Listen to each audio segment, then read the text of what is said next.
BA second year political science second paper Indian political system के students, unit third में पिछले lecture में हमने सर्वोच्च न्यायालय के क्षेत्राधिकार पर चर्चा की थी। आज हम सर्वोच्च न्यायालय के ही एक और क्षेत्राधिकार, एक प्रमुख शक्ति न्यायिक पुनरावलोकन या जुडिशियल रिव्यू के संदर्भ में चर्चा करेंगे। न्यायिक पुनरावलोकन भारतीय सर्वोच्च न्यायालय की एक प्रमुख शक्ति और अधिकार क्षेत्र है और इससे तात्पर्य है कि सर्वोच्च न्यायालय संविधान और उसकी सर्वोच्चता की रक्षा करने की व्यवस्था कर सकता है। यदि संघीय या राज्य विधानमंडलों के द्वारा संविधान का अतिक्रमण किया जाए और वो अपनी सीमाओं से बाहर होकर कानूनों का निर्माण करने लग जाएं अथवा मौलिक अधिकारों के विरुद्ध कोई कानून निर्माण करते हैं, तो संघीय संसद या फिर जो विभिन्न राज्य हैं उनके विधानमंडलों के द्वारा निर्मित कोई भी कानून या संघीय या राज्य प्रशासन के द्वारा किए गए कोई भी कार्य सर्वोच्च न्यायालय के द्वारा अवैधानिक या गैर कानूनी घोषित किए जा सकते हैं। सर्वोच्च न्यायालय की ये जो शक्ति है, इसी को न्यायिक पुनर्विलोकन की शक्ति कहा जाता है। राज्यों के संबंध में इस शक्ति का प्रयोग वहाँ के उच्च न्यायालय के द्वारा किया जाता है। न्यायिक पुनरावलोकन के संबंध में दो सिद्धांत प्रचलित रहे हैं। पहला तो ये कि व्यवस्थापिका या जो कानून निर्माण करने वाला अंग है उसकी सर्वोच्चता का सिद्धांत, और दूसरा संविधान की सर्वोच्चता का सिद्धांत। अगर हम ब्रिटेन की बात करें तो वहाँ पर व्यवस्थापिका की सर्वोच्चता या वहाँ की व्यवस्थापिका को पार्लियामेंट कहा जाता है, उसकी सर्वोच्चता का सिद्धांत प्रचलित है। और अमेरिका में संविधान की सर्वोच्चता का सिद्धांत प्रचलित है। भारत में हमने अमेरिका के इसी सिद्धांत को हमारे संविधान के अंतर्गत जगह दी है और भारत में संविधान की सर्वोच्चता का सिद्धांत प्रचलित है। हमने दूसरा सिद्धांत अपनाया है और इसके कुछ प्रमुख कारण हैं जो भारत की परिस्थितियों के काफ़ी अनुकूल है और ये सही व्यवस्था देखी जा सकती है। इसमें यदि हम देखें तो एक तो प्रमुख जो कारण है वो ये कि हमारे यहाँ पर जो सरकार के अंग हैं, चाहे केंद्र में चाहे राज्यों में, तीन प्रमुख अंग में से एक तो सर्वोच्च न्यायालय ही है और दो अंग हैं कार्यपालिका और व्यवस्थापिका। इसके जो भी प्रमुख पदाधिकारी हैं, इसकी सारी व्यवस्थाएं हैं, उससे संबंधित समस्त शक्तियाँ वे संविधान के द्वारा प्राप्त करते हैं। संविधान में इनकी शक्तियों का उल्लेख किया गया है और इसलिए प्रत्येक अंग के लिए कुछ सीमा भी निर्धारित की गई है। ये अपनी सीमा में रहकर ही काम कर सकते हैं और कोई भी अगर सरकार का अंग अपनी सीमाओं का उल्लंघन करता है तो न्यायिक पुनर्विलोकन की शक्ति लागू सर्वोच्च न्यायालय कर सकता है। दूसरा ये कि भारत में संघीय शासन प्रणाली है और इसकी प्रमुख विशेषता ये होती है कि शक्तियों का विभाजन होता है केंद्र और राज्यों में, और इसके द्वारा केंद्र और राज्य सरकारों की शक्ति को मर्यादित या सीमित कर दिया गया है। वो अपनी सीमाओं का उल्लंघन नहीं कर सकते और इसलिए भारत के सर्वोच्च न्यायालय को इसकी जांच करने का पूरा अधिकार है न्यायिक पुनर्विलोकन की शक्ति के द्वारा।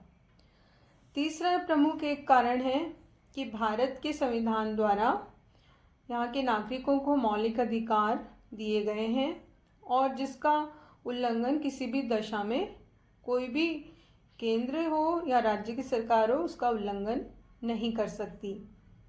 और इसकी वजह से अगर कहीं भी मौलिक अधिकारों का उल्लंघन होता है, अतिक्रमण होता है, तो सर्वोच्च न्यायालय न्यायिक पुनरावलोकन की शक्ति द्वारा उसकी जांच कर सकती है और अगर वो गलत पाया जाता है कानून या कार्य, तो उसे अवैध घोषित कर सकती है। कानून की वैधानिकता की परीक्षण की शक्ति का अगर हम संवैधानिक प्रावधान देखें तो भारत के संविधान में विभिन्न अनुच्छेदों में इसका उल्लेख किया गया है, जैसे कि अनुच्छेद 131 और 132 सर्वोच्च न्यायालय की संघीय और राज्य सरकार द्वारा निर्मित विधियों के पुनर्विलोकन का अधिकार देता है। अनुच्छेद 13 और 32 मौलिक अधिकारों के संबंध में सर्वोच्च न्यायालय को ये शक्ति प्रदान करता है। और अनुच्छेद 246 का भी उल्लेख है, जिसके द्वारा केंद्र और राज्यों के मध्य कानून बनाने की शक्ति के विभाजन का स्वरूप निश्चित किया गया है।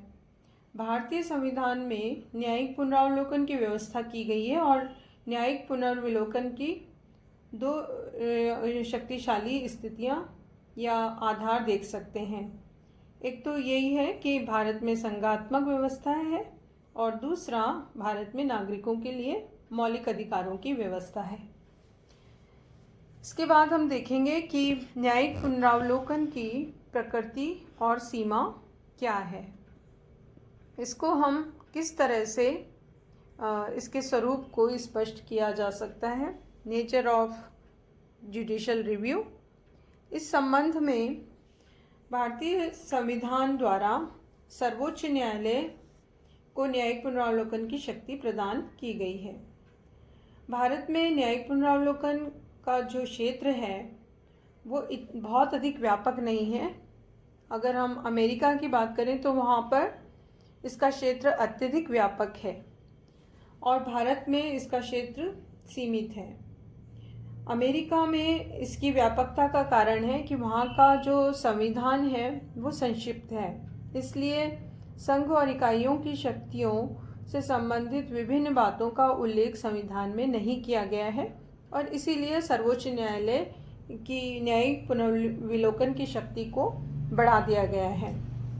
जबकि यदि हम भारत की बात करें तो भारतीय संविधान अत्यधिक विस्तृत और व्यापक है, जिसमें हर एक चीज़ का विस्तृत रूप में उल्लेख संविधान में मिलता है, चाहे वो केंद्र से संबंधित शक्तियां हों, चाहे राज्य सरकारों के संबंध में शक्तियां हों। इनके मध्य शक्ति विभाजन का व्यापक उल्लेख है और विवाद की स्थिति कम से कम पैदा होती है, इसलिए न्यायिक पुनर्विलोकन की शक्तियों को सीमित कर दिया गया है। उसकी आवश्यकता, विस्तृत आवश्यकता नहीं थी। इसके साथ ही भारत में मौलिक अधिकारों का संविधान में बहुत ही व्यापक वर्णन है।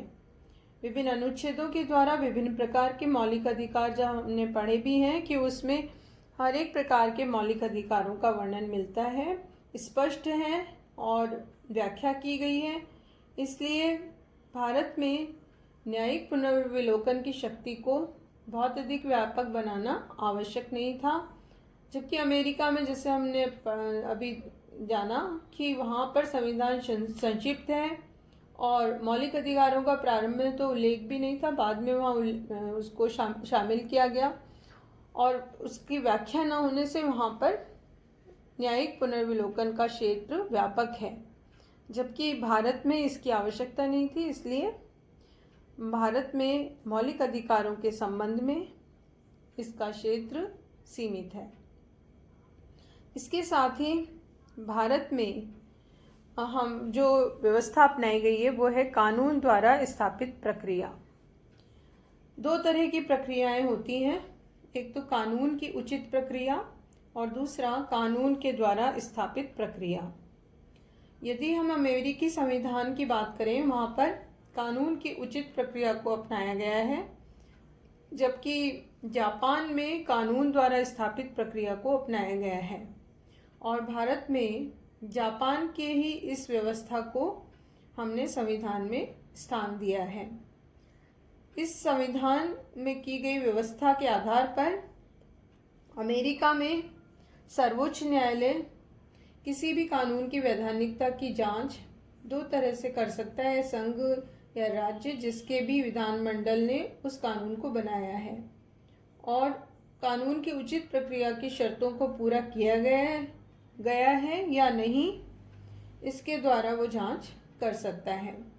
लेकिन भारतीय संविधान में कानून की उचित प्रक्रिया को न अपनाते हुए बल्कि कानून द्वारा स्थापित प्रक्रिया को अपनाया गया है, जिससे अभिप्राय यह है कि भारत का सर्वोच्च न्यायालय संघीय या राज्य विधानमंडल द्वारा निर्मित कानून को अवैधानिक तभी घोषित कर सकता है जब संबंधित विधानमंडल ने इस कानून का निर्माण करने में संविधान द्वारा प्रदान की गई कानून निर्माण की क्षमता का उल्लंघन किया हो या कोई सीमा को लांघा हो। भारत का सर्वोच्च न्यायालय ये निश्चित करने में कि अमुक कानून संवैधानिक है या नहीं प्राकृतिक न्याय के सिद्धांतों का या उचित अनुचित की अपनी धारणाओं को लागू नहीं कर सकता। संघ और राज्य विधानमंडल द्वारा बनाया गया कोई कानून ऐसा है जिसका निर्माण करने में वो सक्षम है, तो उसकी संवैधानिकता को चुनौती देना भारत के सर्वोच्च न्यायालय के अधिकार क्षेत्र के बाहर होता है। इसके संबंध में अगर हम देखें तो अमेरिका का सर्वोच्च न्यायालय उसकी कानून की उचित प्रक्रिया वाली धारा के आधार पर लगभग एक तीसरा सदन या उच्च विधानमंडल बन चुका है, और हमारे देश में सर्वोच्च न्यायालय को निश्चित रूप से ऐसी स्थिति प्राप्त नहीं है। अमेरिका में जहाँ न्यायिक सर्वोच्चता को अपनाया गया है, वहाँ पर भारत में न्यायिक सर्वोच्चता और विधायी जो स्थिति है, विधायी जो संस्था है सर्वोच्चता, उसके बीच का समन्वय किया है। हमने एक संतुलित धारणा को अपनाया है। एक तरफ न्यायालय या सर्वोच्च न्यायालय सर्वोपरि है और साथ ही जो व्यवस्थापिका है वो भी सर्वोपरि है, और बीच का रास्ता हमने मध्यम मार्ग के रूप में इसको अपनाया है। इस प्रकार भारत में न्यायिक पुनरावलोकन की व्यवस्था को देखा जा सकता है, जो काफ़ी विवेकपूर्ण है सर्वोच्च न्यायालय की शक्ति। लेकिन विभिन्न आधारों पर समय समय पर इसकी भी आलोचना होती रही है, क्योंकि न्यायिक पुनरावलोकन के संदर्भ में कहा जाता है कि इससे अनुदारवादी शक्ति के रूप में कार्य करेगा सर्वोच्च न्यायालय। सर्वोच्च न्यायालय ने कई बार अपने पूर्व निर्णयों में परिवर्तन किया इस शक्ति के कारण। इसके कारण ही संवैधानिक सीमाओं का अतिक्रमण भी किया गया है। सामाजिक, आर्थिक, राजनीतिक जीवन में अस्थिरता न्यायिक पुनरावलोकन ने पैदा की। संसद और न्यायपालिका के बीच संघर्ष की स्थिति पैदा हो सकती है। तो ऐसे कुछ कारणों के आधार पर इसकी कमियों और आलोचनाओं को स्पष्ट किया जाता है, व्याख्या की जाती है। लेकिन इस सब के बावजूद भी भारत में न्यायिक पुनरावलोकन का अत्यधिक महत्व है, क्योंकि भारतीय लोकतंत्र के लिए ये अत्यंत आवश्यक है। पूरे भारत की जो शासन व्यवस्था है उसके हित में है। संविधान के द्वारा संघीय और राज्य सरकारों के बीच जो शक्ति विभाजन है उसकी रक्षा तभी हो सकती है जब ये व्यवस्था हो। जो नागरिकों के मौलिक अधिकार हैं, स्वतंत्रताएं हैं, उनकी भी रक्षा इसी व्यवस्था के द्वारा संभव है।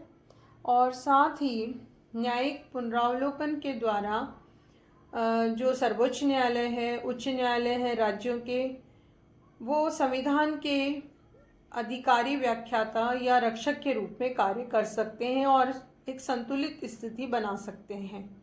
इसलिए जो भी आलोचनाएं की जाती हैं वो पूरी तरह से सही नहीं मानी जा सकती, क्योंकि ये व्यवस्था भारतीय लोकतंत्र के हित में है। न्यायिक पुनरावलोकन शासन की शक्ति को मर्यादित करने वाला एक प्रमुख साधन है, और इसीलिए ये भारतीय शासन व्यवस्था के लिए हितकर माना जाता है।